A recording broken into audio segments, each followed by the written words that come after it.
North Korea violated an armistice agreement with South Korea this month when North Korean soldiers shot and wounded a North Korean soldier as he defected across the border, and it must not do so again, South Korea's defense minister said on Monday.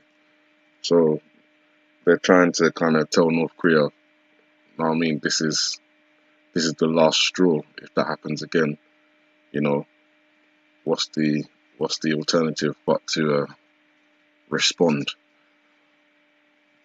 The defector, North Korean soldier, identified only by his surname O, was critically wounded, but he has been recovering in the hospital in South Korea, which everyone knows about already. Got a video of that on the channel if you want to go and watch that.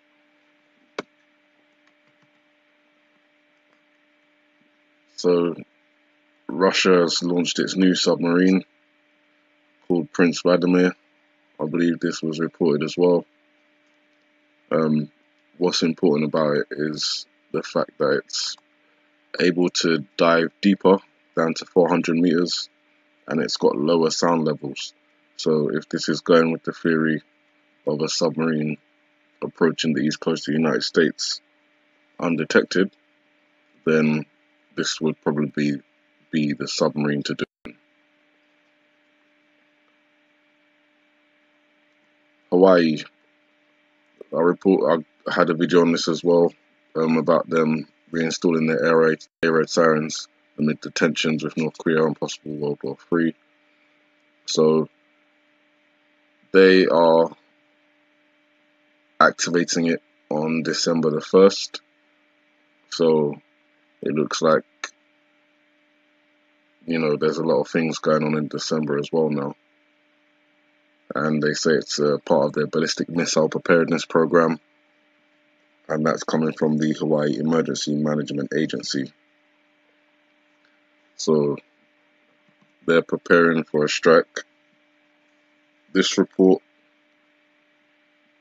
is interesting, suggesting that you know, Kim Jong-un may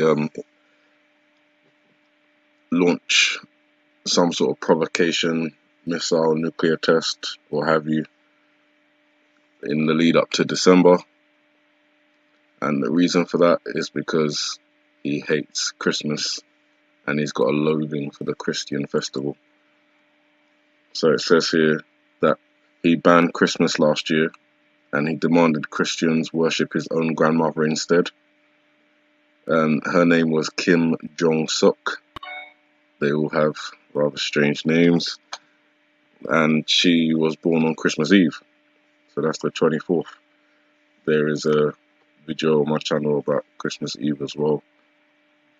That's associated with the Sainsbury's advert. And she's been dubbed the Sacred Mother of Revolution. So Christmas trees and Santa costumes were outlawed in North Korea in 2016, and people were forced to bow down to busts of his gran instead.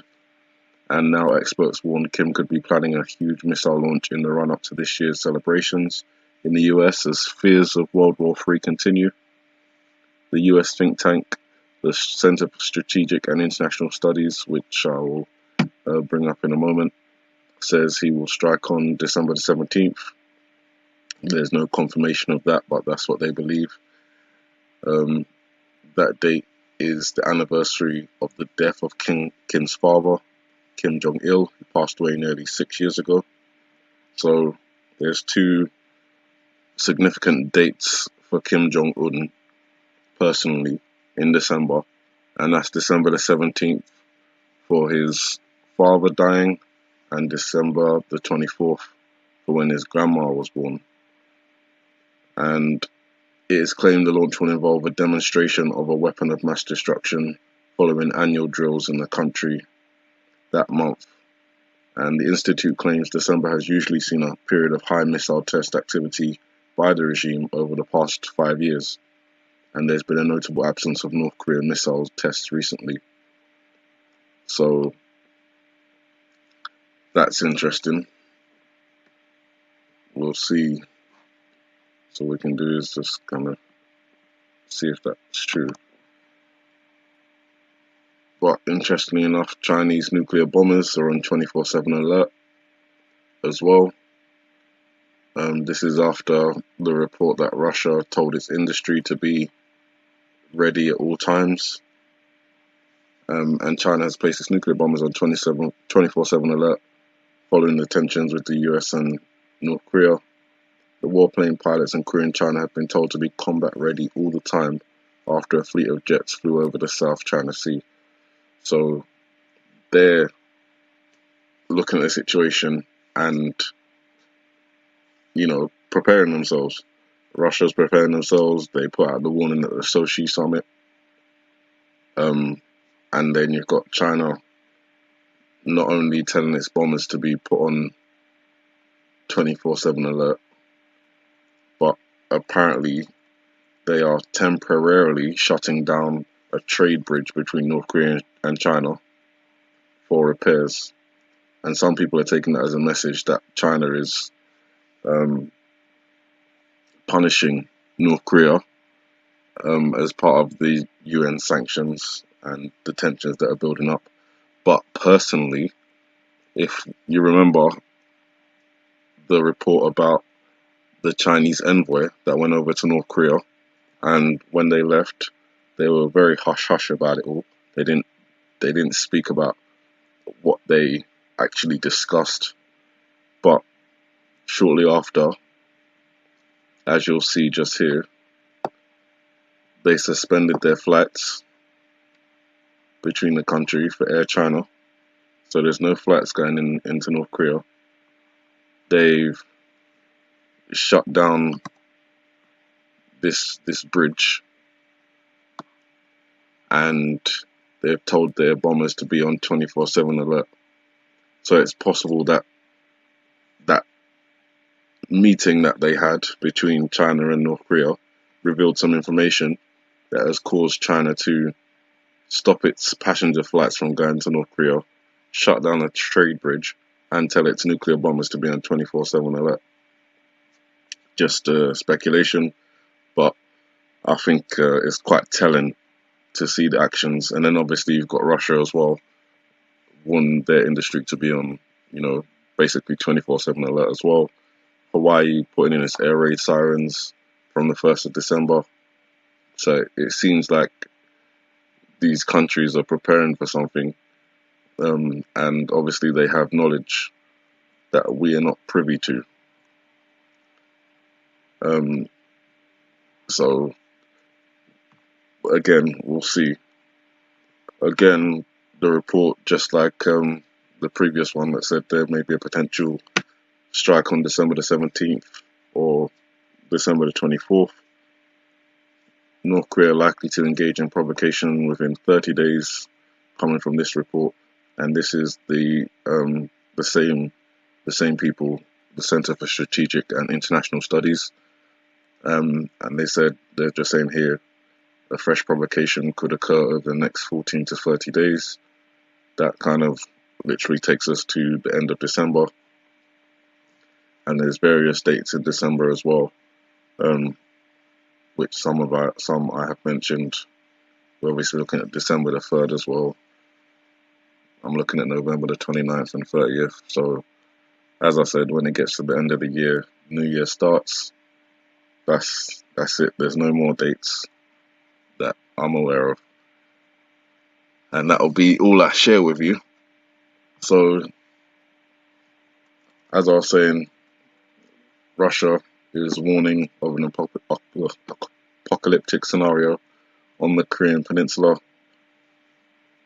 And the tensions there are, according to the Russian Deputy Foreign Minister, Igor Margolov, the tensions are high enough there for him to be warning about the scenario that exists on the Korean Peninsula. And he says that they can't turn a blind eye to it. So, kind of need to, as we have been doing, paying attention. Then you've got the US and South Korea staging their military exercise, the air exercise. I've already talked about this as well.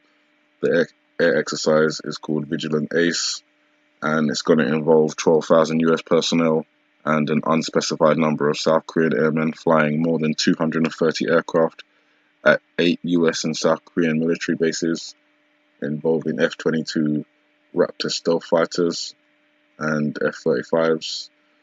So they're really putting the pressure on North Korea. And the question is it too much pressure? Because North Korea haven't done any missile or nuclear tests since September. But still, there has been instead of a de-escalation of tension or military provocation, there's been an increase instead, which logic would say that doesn't make sense. You know, you've been telling North Korea to stop this, stop that, and whether intentionally responding to the requests or the threats, or whether it's just they're planning something else, there has been no missile or nuclear activity. Yet we're seeing military drills involving 12,000 personnel and 230 aircraft, and China shutting down bridges and telling its bombers to be on alert. Russia doing the same. So, you know, things are escalating out of control in all areas, which is why I find it so strange that they have reduced the DEFCON warning to its safest level, DEFCON 5. It makes no sense at all. You've got all of this going on, Hawaii preparing and China preparing and Russia preparing, and you go and lower the DEFCON threat level. It smells fishy, is all I can say. The DEFCON warning system is a private organization monitoring nuclear threats against the US, and it's been reduced to its lowest level possible. Just at a time where you'd think it would be, you know, probably around its highest level possible, or at least close to high. You know, the threats are real, as far as we can tell. But the DEFCON warning has been reduced.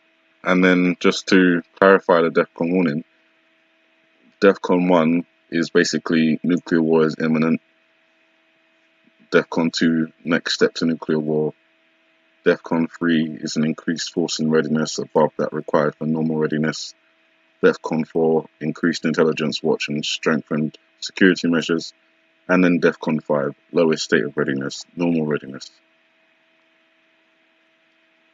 Which just basically means that, you know, at least if you're on DEFCON 4, you've got increased intelligence watch and you've got strengthened security measures. So the fact that you're lowering it down to DEFCON 5 just means that you're putting the military in a normal state of readiness.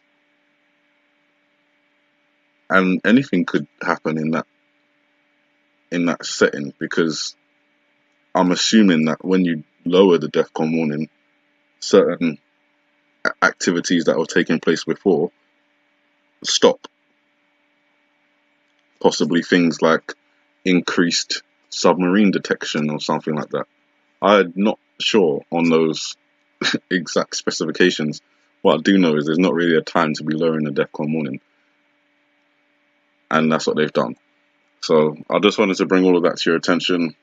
These reports have come over the last 3 days, and just wanted to catch you all up on it. And that's it. Let's see what happens.